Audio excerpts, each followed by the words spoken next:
Right. Good afternoon, Mr. Sumit. Welcome to the last session of Business Environment on your diploma course. Today we will discuss the assignment discussion, and hopefully when we've done the assignment discussion, then you can proceed along with your work, and we will like to have your assignment with us in a couple of weeks' time. If you have any questions, let us know. My name is Zafar Iqbal, and today is Wednesday, 7th of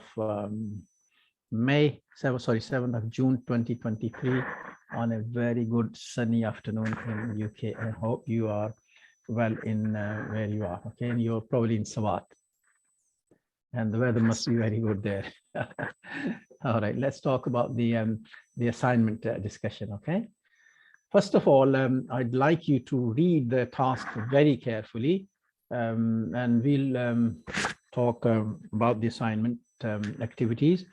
The main thing is you must, when you start your work, you should read the tasks very carefully. Okay, personalize the answers, try and personalize the answers. If it's asking you to ask your response, what do you think about this particular thing, or what do you think it's true or not?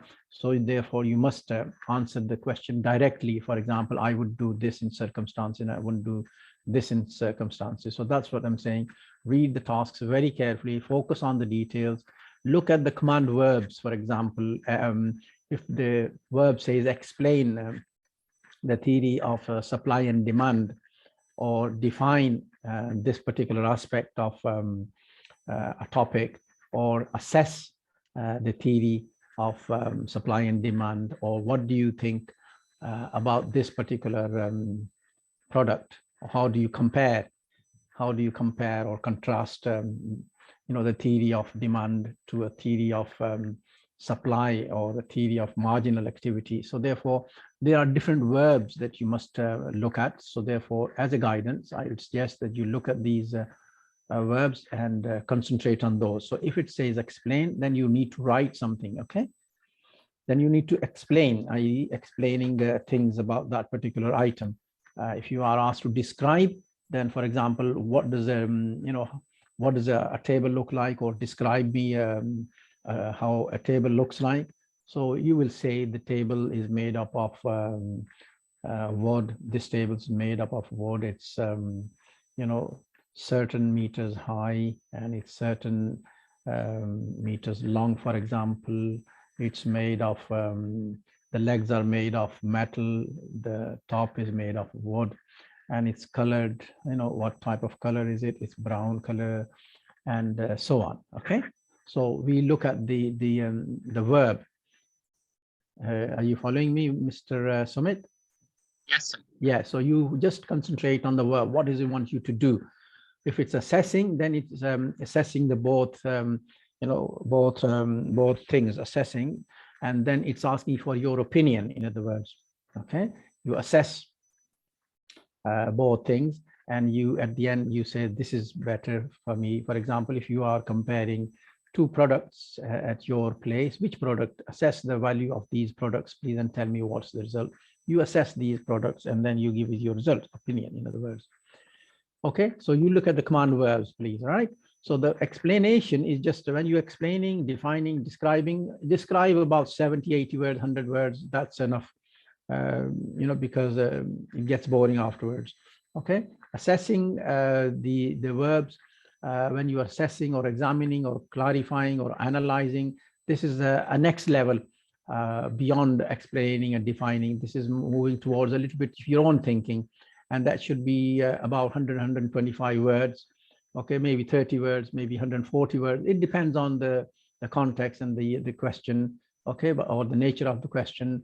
But try and raise the explanation to next level of assessing opinions. Okay, comparing, contrasting, critically evaluating, and so on. So this is asking you to your own, again, your own opinion, your own recommendation, your own judgment on particular topic, on particular theory, on particular aspects of your writing. and your decision probably, or recommending something, but you are more adding more to the words. Okay, so therefore we started from 70 words to about 200, 230 words, you know. So this describes, or this tells you the level of complexity or the level of English that you require when you look at the command verbs.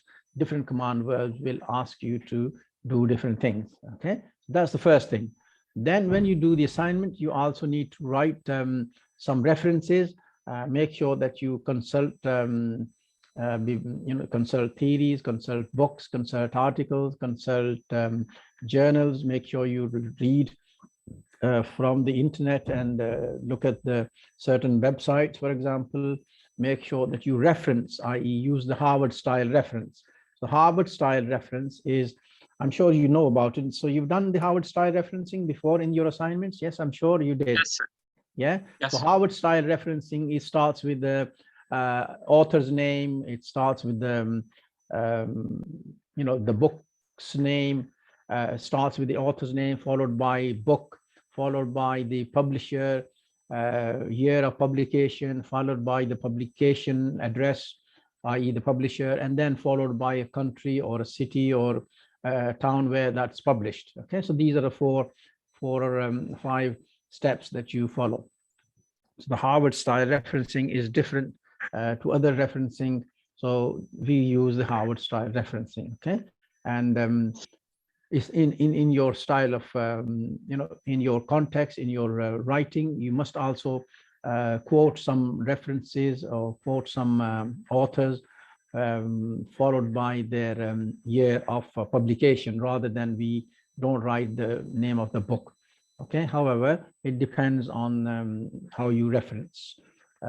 Also within the word, within the context, or within the material that you are writing, you also put quotes, for example, where you get these quotes from, you put them in inverted commas and page number.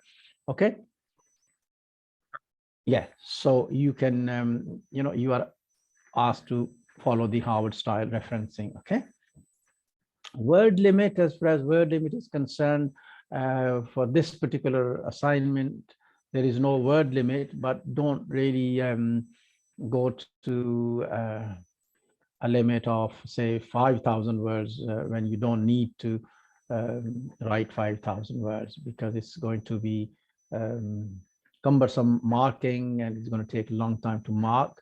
However, if, for example, you had to say, and you couldn't say within the smaller amount of words, then of course you take up more words. Okay, but make your own judgment as to what's the word limit is. Even and also don't really even put smaller number of words. Try and make your own judgment as to how much writing you need to do to answer a particular question. Okay. Yeah. You know what I'm saying? Don't try and overwrite, and don't try and underwrite, i.e. if the answer is not answering the question, then you write, making sure that you answer the question, okay, in the amount of the words that you feel reasonable to do so. Okay, are we okay on that? Are we okay up to here, Mr. Sumit? Hello? Right.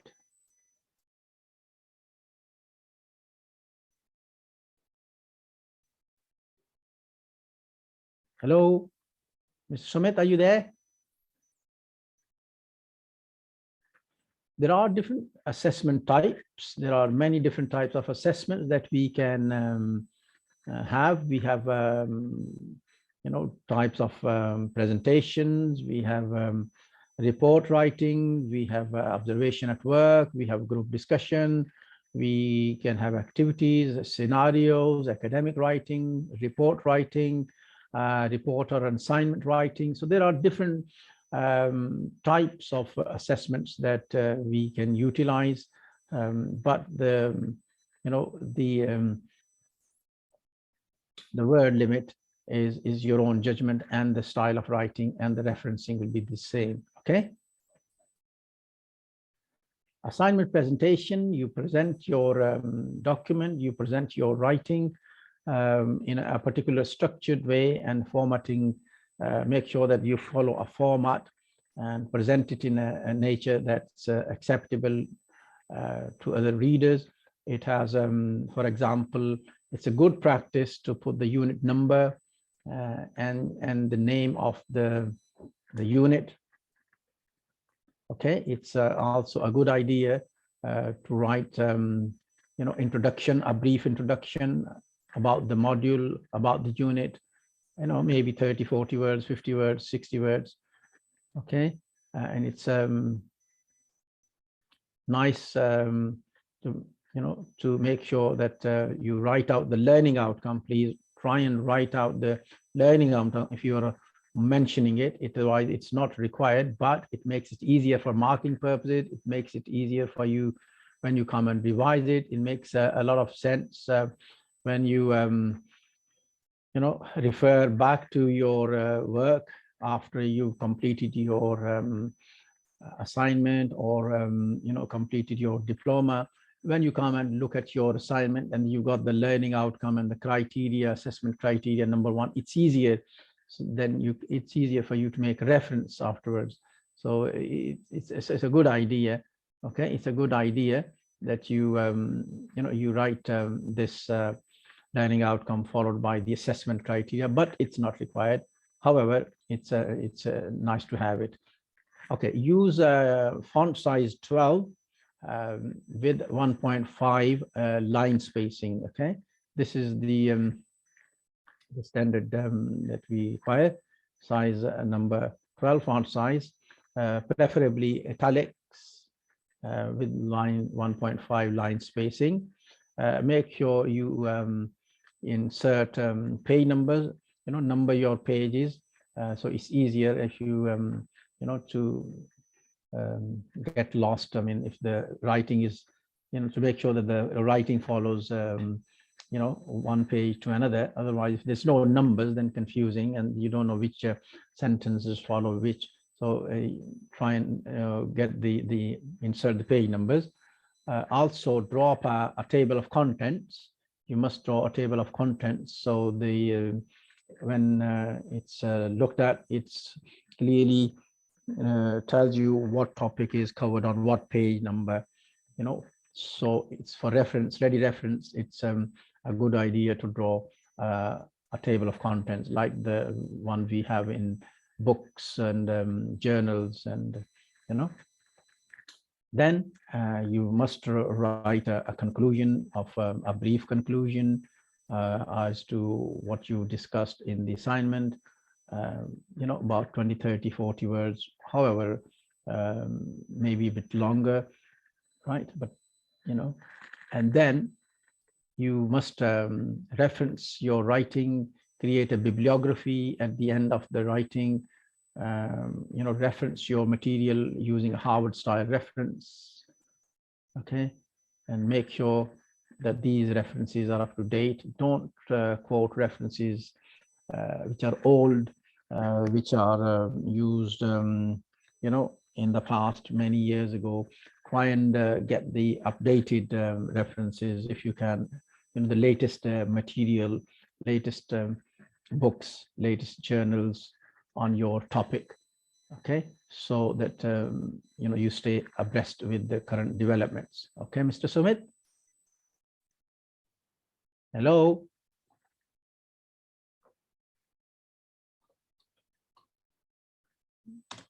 Hello, Mr. Sumit. You're right. Okay. Let's look at the scenario about your assignment. Okay. Scenario is, for example, what we're discussing. Your assignment is on the business environment. So let's discuss the scenario first. Okay. So scenario is, say, for example, you have gained an internship, okay, with the CBI, Confederation of British Industry, and this organization is the one that supports UK businesses throughout. It has offices throughout London and a network of other regional offices. So you have gained an internship with the CBI. Okay, you are working in the regional office in an area of high unemployment, and the CBI has been approached, or CBI has approached you to offer a series of lectures and seminars to support business development in the area.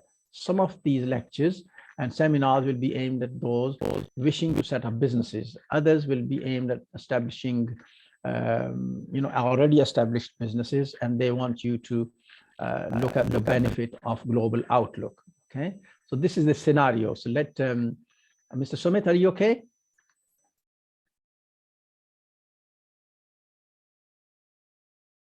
All right, hello. Can you hear me? Okay, so let me repeat. You have gained.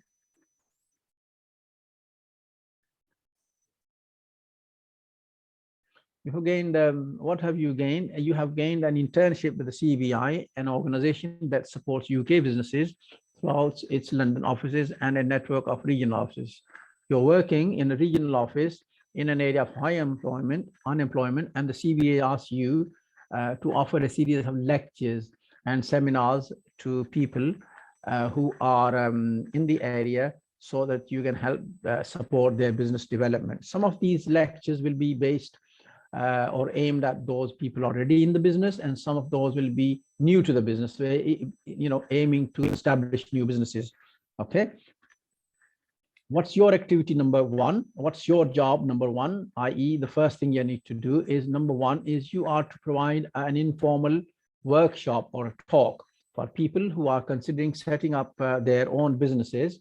Okay. Prepare a presentation, i.e., presentation is a PowerPoint presentation in which you tell them about the purposes of the business organizations with supporting notes. Use handout notes to provide detailed information, which you can then distribute to your delegates. Your presentation and supporting notes or handout must, number one, explain the different types of organizations and discuss their purposes.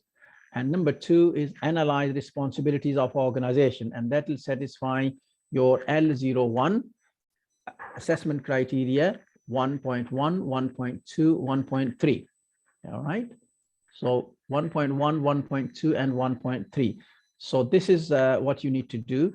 You are asked to make a presentation or write up a presentation or make up a presentation which will explain different types of organizations and which you discuss the purpose of those organizations. So you look at the different types of organizations, for example, partnerships, for example, sole traders, for example, cooperatives, for example, limited liability companies, right, or government organizations. So you explain those different organizations and their purpose, okay, in a PowerPoint rather than an assignment, although you can add some notes to them explaining these different types of organization. And the second part is you tell us, you analyze the responsibilities of those organizations. For example, responsibilities could be to do with the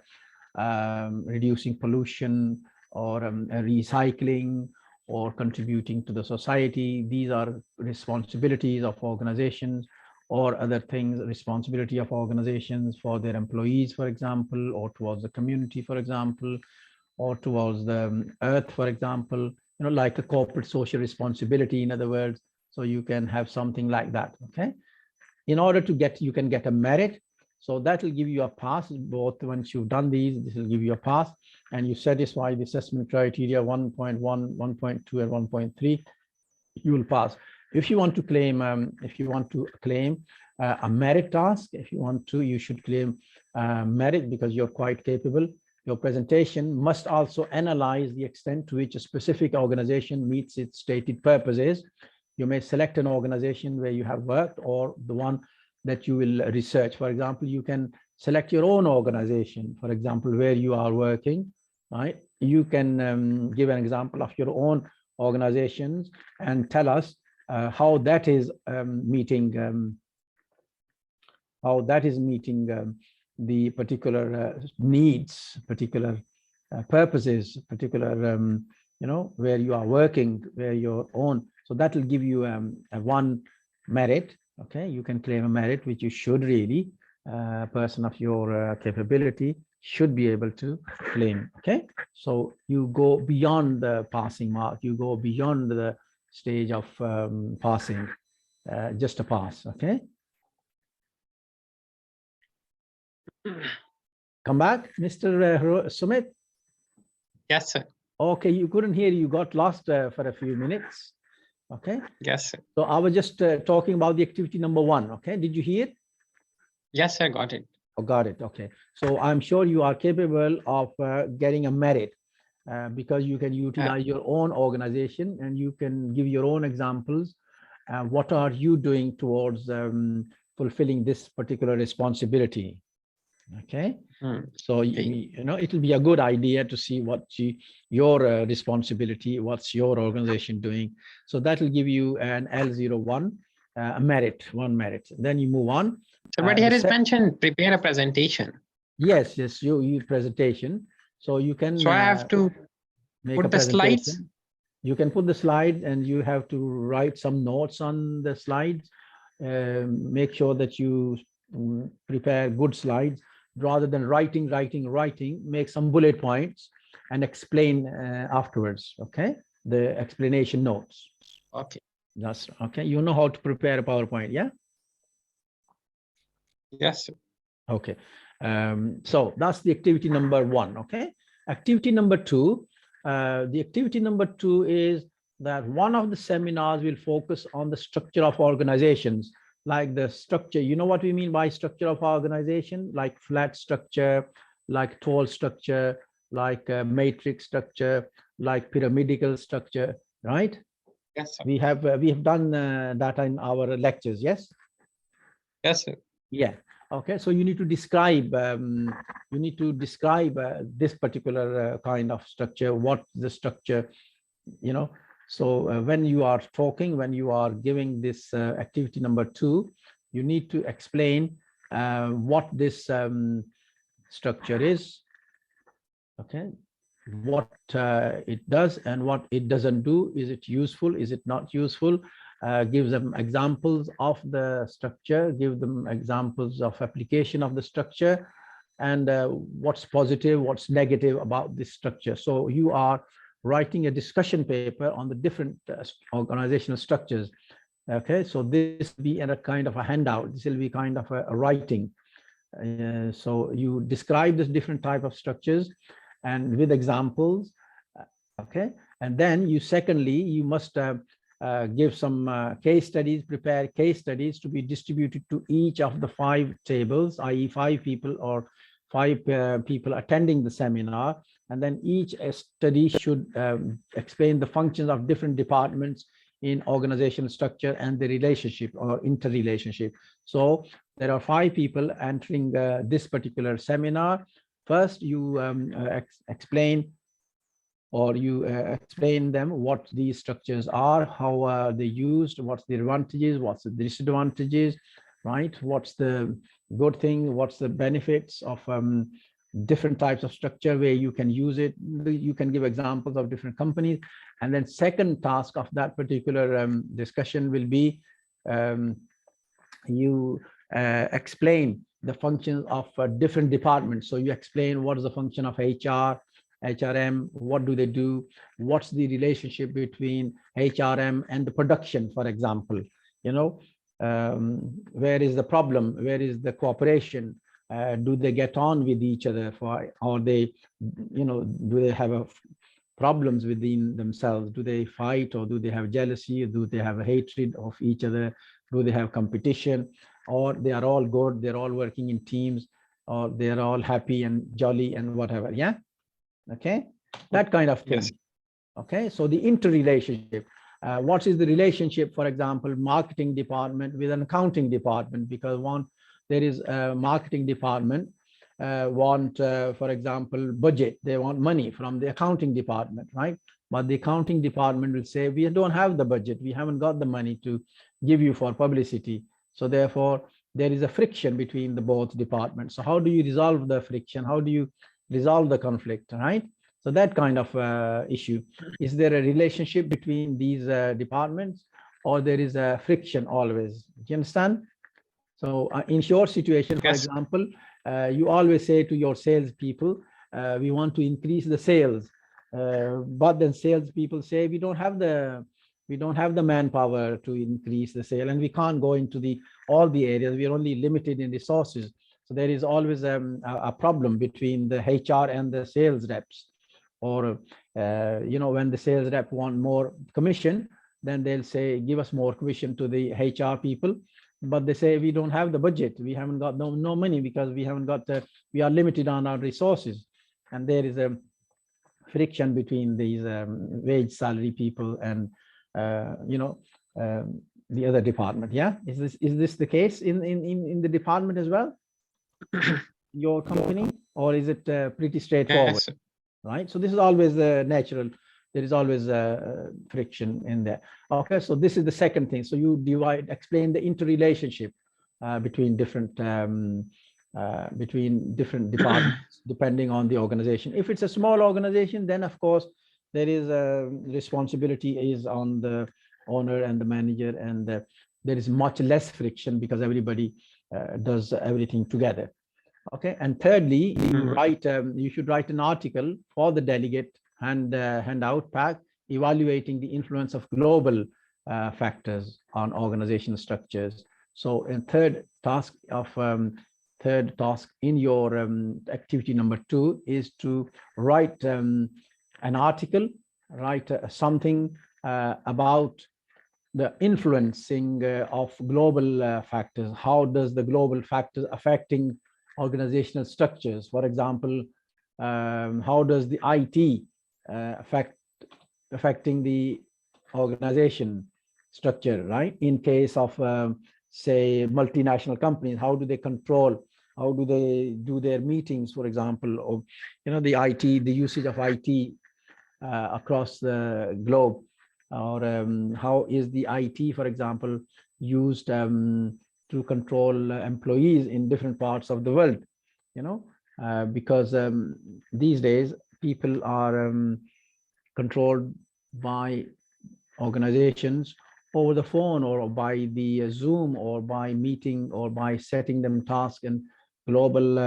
when they're in different parts of the world, you can see them cameras, you can see them, you can have meetings over the internet, you can have meeting over the Zoom, and you explain and look at the effect people have on their work, and you need to talk to them over. This is how it's affecting the organizational structures, because you can have meetings over the phone or over the internet, explaining all this, the global factors or other factors. For example, the e-com factors, what are they having factors, what are they having influence on your particular structure? Okay,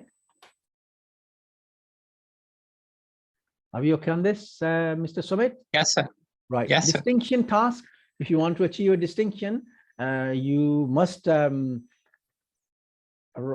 include, for example, how some existing organizations, how are they doing, right? How did they evaluate? How do they identify areas for improvement?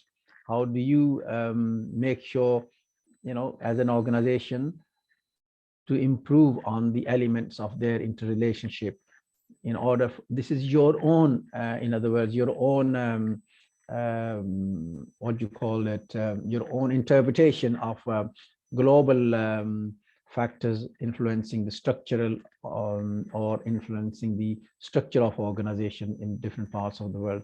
So, you need your own thoughts, you need your own explanation, you need your own example, you need your own decision, and you need your own assessment, okay, for improving either with regard to specific structure elements or to their interrelationship. So you take one of these and then you explain, and then you evaluate, then you decide, and then you assess the situation, And this is backed by, of course, literature, backed by the arguments, and this is your own arguments for and against.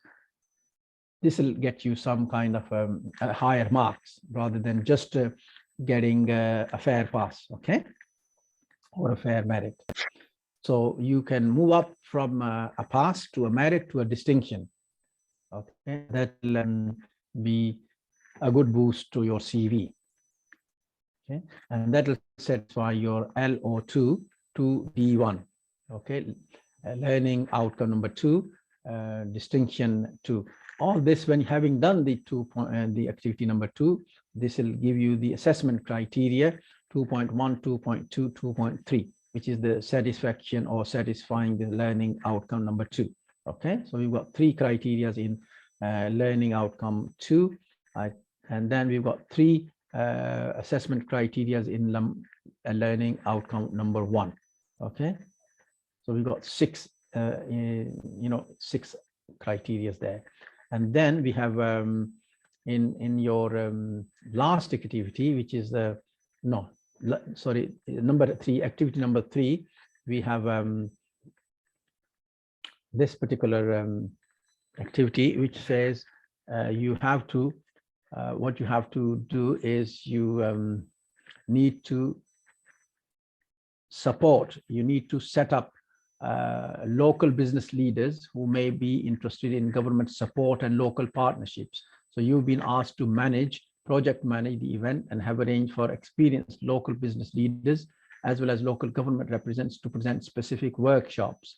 You're required to prepare a written paper which will be sent to the local business leaders in order to discuss the conference. You discuss the paper in which you need to, number 1, you need to do this. What is the impact of supply and demand on price of goods and services in markets? And number 2, you need to analyze possible plan intervention in the marketplace and their impact on organization. What it means, so you've got 2 tasks in activity number 3. You have to, number 1, you have to explain and analyze, in other words, the impact of supply and demand on the prices of goods and services in markets, i.e. you explain to these people who are experienced business leaders, you need to explain it to them. You need to tell them what is the supply, what is the demand, what type of factors impact supply and demand, okay? Factors like income, factors like factors of production, factors like weather, when you're talking about the supply, factors like income when you're talking about the demand or tastes or social changes or the population, right, or the tastes. So that will affect your supply and demand and the prices, of course, okay? So you need to tell them what is the impact of supply. So that if the supply increases more as to demand, what is the result on the equilibrium price of that particular product, okay? If there is a shortage of supply on the market, what's the effect on prices, what's the effect on demand? So you need to talk a little bit about supply and demand and the prices and the facts affecting these, okay? Understand? Yes, sir. Okay, so we're talking about the impact of supply and demand on prices of goods and services. So if one price of goods, for example, the price of a beef increases, what happens to the prices of goat? Maybe fall down a little bit, or prices of chicken meat maybe fall down. But if the prices of chicken increases, and that means the demand of the chicken has increased because the price has increased due to the demand, what happens to the other substitutes? So you need to look at these kind of impact, okay? Second part of this assignment, second part of your activity number 3, it says analyze some possible planned interventions in the marketplace, intervention in the marketplace and their impact on organizations. So possible interventions in the marketplace, maybe, what do you think? In planned intervention, maybe subsidies, maybe taxes, maybe like this, okay? So that kind of intervention, okay? Or other things, okay? So you can claim a merit in this particular activity. You can claim a merit, and that will satisfy your, assessment. Okay, where you select a particular organization and you apply these two things to that particular organization. You can apply it to your own organization, which will be a good example. Okay, what happens to the supply of your oil onto the market when the price increase, or when there is a lot of demand, what happens to the supply of goods and so on? How can that be? What happens if there is if there's a tax increase in your particular sales tax? What happens to the demand when there is a decrease, or when there is a government subsidy? How does it help your supply and demand and so on? Okay. Okay. Right. Any question? Any question so far? You? No, sir. You pretty clear? Yes, sir. Right. That's very nice. I'm sure you are very attentive, and that's very an encouraging, student. MashaAllah. Activity number 4. It's about creating a leaflet. Okay, you must provide a leaflet.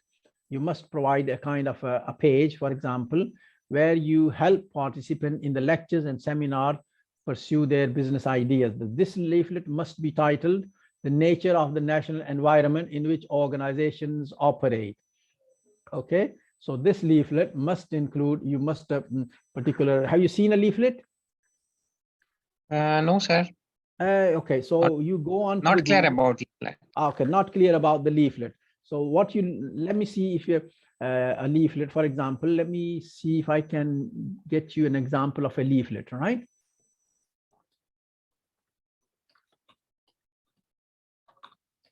A leaflet is a kind of a small, kind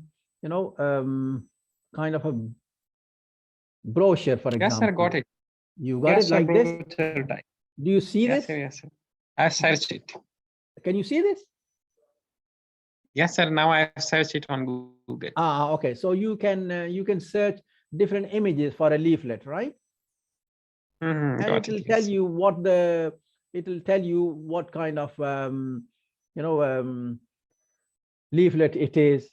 You can, for example, when you want to advertise your particular brand, when you want to advertise your particular goods, for example, when you want to make sure that you get the customers on your side, yeah, you show them your leaflet, you show them your particular, this one here. Can you see this? This type of thing. Can you see that? Yeah. Yes, sir. Yes. Yeah, that kind of thing. When you go and, for example, when you want a pizza, for example, yeah, and they, yeah, they have a leaflet, brochure, part of a small brochure where they have a prices, where they have the kind of product they're selling, where they have a information about their particular pizza shop and different types of drinks and so on. So it explains everything that they sell in that particular pizza shop, and the prices and the location, the phone number, and so on. So you must, that kind of leaflet. So you need to make a leaflet, okay? So you need to create some kind of a small brochure, and you write the title on it, "The Nature of the National Environment in which Organizations Operate," okay? That must be there. Okay. Then you must ensure that the sections in the leaflet include 1, 2, 3, which is A, B, and C, which will satisfy your 4.1, 4.2, and 4.3. So 4.1 will probably satisfy you, where you need to explain the importance of national entrepreneurship strategy. You remember we talked about why is it important for the governments to have a national entrepreneurship strategy? Is because to employment, because to raise the level of income in the country, or to make sure that people are getting jobs, make sure that people are boosting the economy, make sure that the entrepreneurship is nurtured. Promoting a business. Yeah, so to create more and more small businesses, because it provides independence to people, it provides income to people, it provides national boost to the economy, it provides a lot of employment, it provides a lot of opportunity for innovation, creativity, yeah, new ideas, you see. and it provides a lot of creativity and lots of enthusiasm and a lot of boost to the economy. That's why we need to have a kind of a national entrepreneurship strategy. Okay, so you need to explain, okay, what's the importance of a national entrepreneurship strategy. What does it do? What's the benefits? What's the disadvantages? What are the governments doing to promote this kind of? I'm sure in small entrepreneurship is promoted in Pakistan as well, because they have a the government gives loans, small loans to small businesses through banks, right? Maybe under age of 25, people who are young entrepreneurs, they can go for a couple of lakhs rupees, borrow money from the bank. Maybe they don't have to pay back, or maybe they pay it slowly, and their business is established, just to boost the economy. Okay, so that kind of thing. Secondly, is in your leaflet, you must explain the role of monetary and fiscal policy and the possible impact on organizations and their activities. So here you need to explain what is the monetary policy about, what is the fiscal policy about, what elements are in the monetary, what elements are in the fiscal policy, who controls the monetary policy, who controls the fiscal policy, who prepares the monetary policy, who prepares the fiscal policy, and what is their impact. What's the impact of monetary policy on the economy? What's the impact of fiscal policy on the economy? Okay, how do the monetary policy affects organizations? How does the fiscal policy affect the organizations? Do you understand? Yes. So you are comparing two policies, and you are comparing the impact of these two policies on your business. So you can take your own business and you can explain that very well, very easily. You can apply this to your to your business, because if you reduce the money supply by the State Bank of Pakistan, there is a less money supply in the market. Then what happens to the demand of the money and supply of money and the value of money and the impact on organizations, on your organization? You can explain that. If there is a lot of tax, for example, on the government has recently introduced, for example, in the budget, they have increased the tax.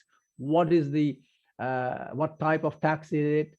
What is having an impact on your organization? How does it suffer? How do the people suffer as a result of that particular tax? Is it direct tax or indirect tax, right? Is it sales direct tax, or is it income tax on the people's incomes, right? So this is very big topic, which is interesting topic, and you discuss this on the leaflet, okay? And it's a good way of you understanding the topic and its impact on the organization. You can explain it there, okay? The third part of this leaflet will include your regulatory mechanism, i.e. the people who are controlling the competition policy. For example, in UK, we have different regulators controlling different types of organizations, controlling different activities. So for example, there is what you call them, there's a bank and there is ombudsman, what's called banking and insurance ombudsman. So if you have a problem in the banks and insurance company, you go and complain to the ombudsman and they will put it right. Or in the law, in the competition section, we have mergers and monopolies and mergers commission. So if there is organizations, they are competing unfairly between themselves, then if there is unfair competition in the economy, then you can complain to the mergers and monopolies commission. For example, they are looking for the particular organizations who are responsible for this type of products, selling small amount of monopolies and mergers commission. Okay, then you have other type of commissions, then you can look at those. So regulatory mechanism, i.e.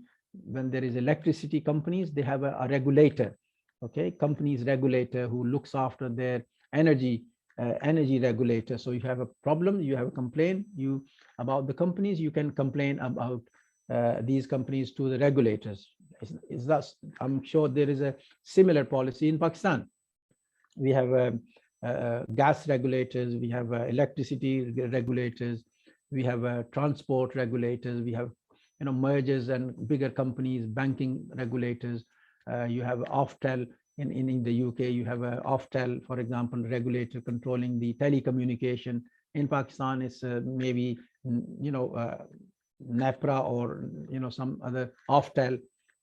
So they control this telecommunication. Yes, sorry. Yes, sir. NEPRA is here. Yeah, NEPRA is here. So they are all regulators. They control the activities.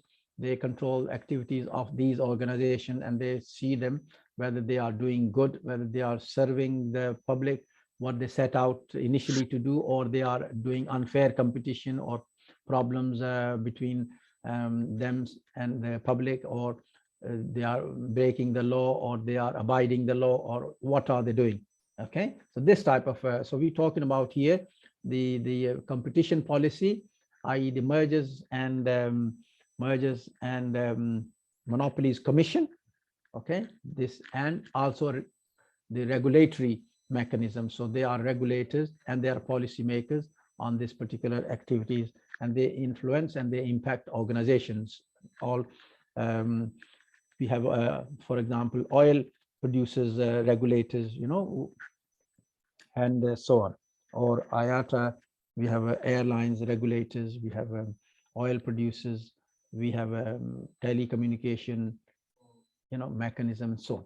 So this particular leaflet will talk about this, and then you will satisfy 4.1 assessment criteria, 4.1, 4.2, and 4.3, and that will be completing your L04.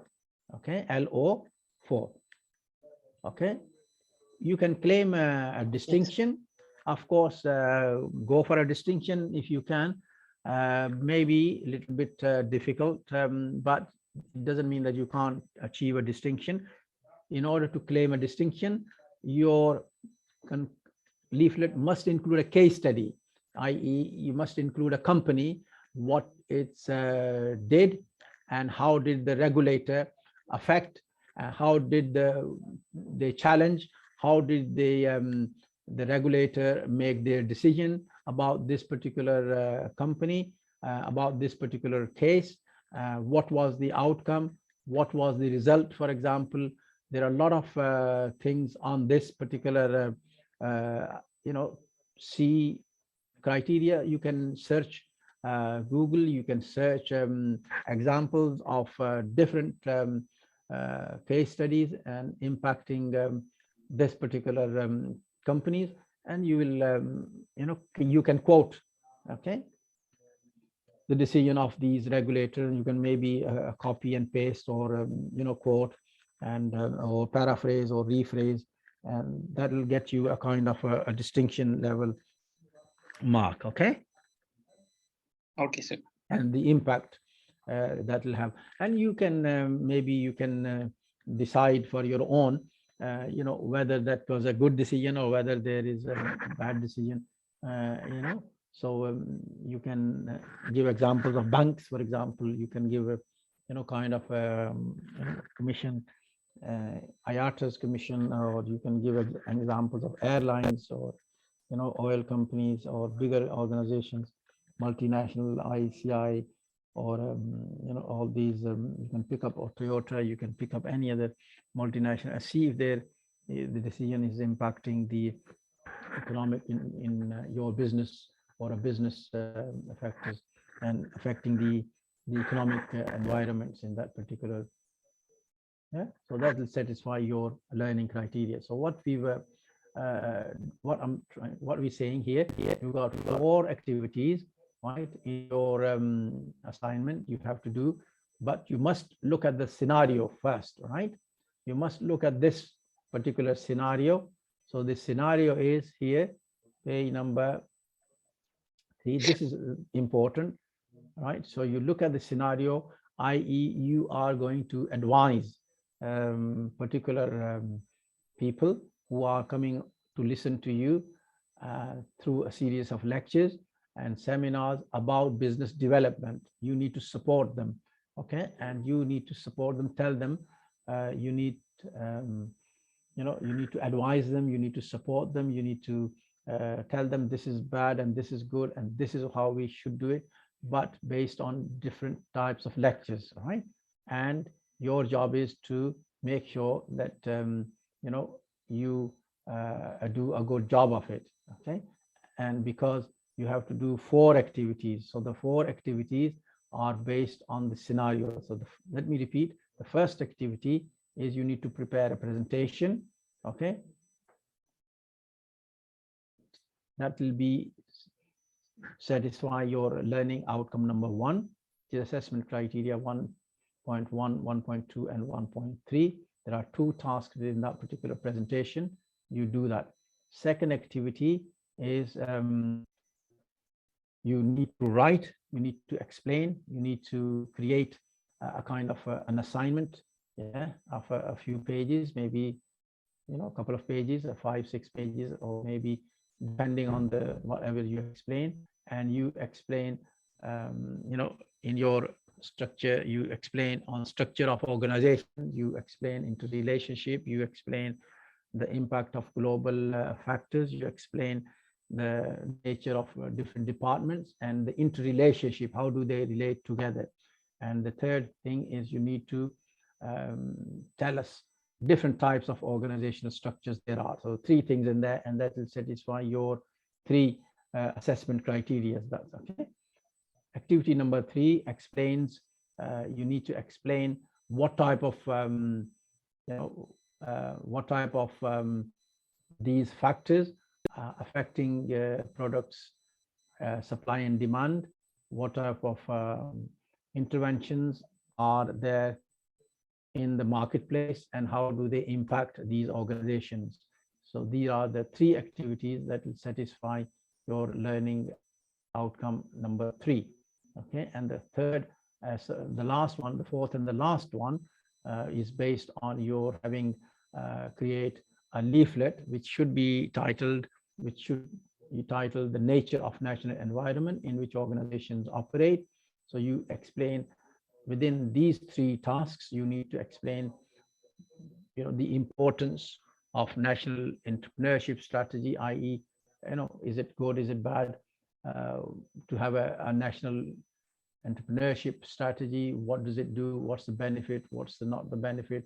Example of a kind of a national strategy or entrepreneurial strategy, the reasons for it and reasons against it, for example. Then you explain the benefits or compare monetary and fiscal, explain the role of these policies, monetary policy and fiscal policy, and their impacts on the organization and activities and in general or in an economy, okay? And the third thing you need to do, and the last thing you need to do, is to evaluate the competitive policy or the regulatory mechanism in a particular country and the impact it will have on the activities of a specific organization if you want to claim particular higher mark, okay? So that will get you a good assignment, okay? That will give you a good level of understanding of all these activities and all these assignment tasks, okay? So if there is any question, please ask me now. Otherwise, I will close the session. And I'm sure we had a good session today, and the assignment should be completed 2 weeks from the date of the closure of your course discussion and course lectures. Okay, so now you have a couple of weeks, 2 weeks to deliver this assignment, or to hand in your assignment to learner, to the learner platform, and send it off. Okay, thank you very much for joining, and we'll see you in another occasion. Okay, bye-bye.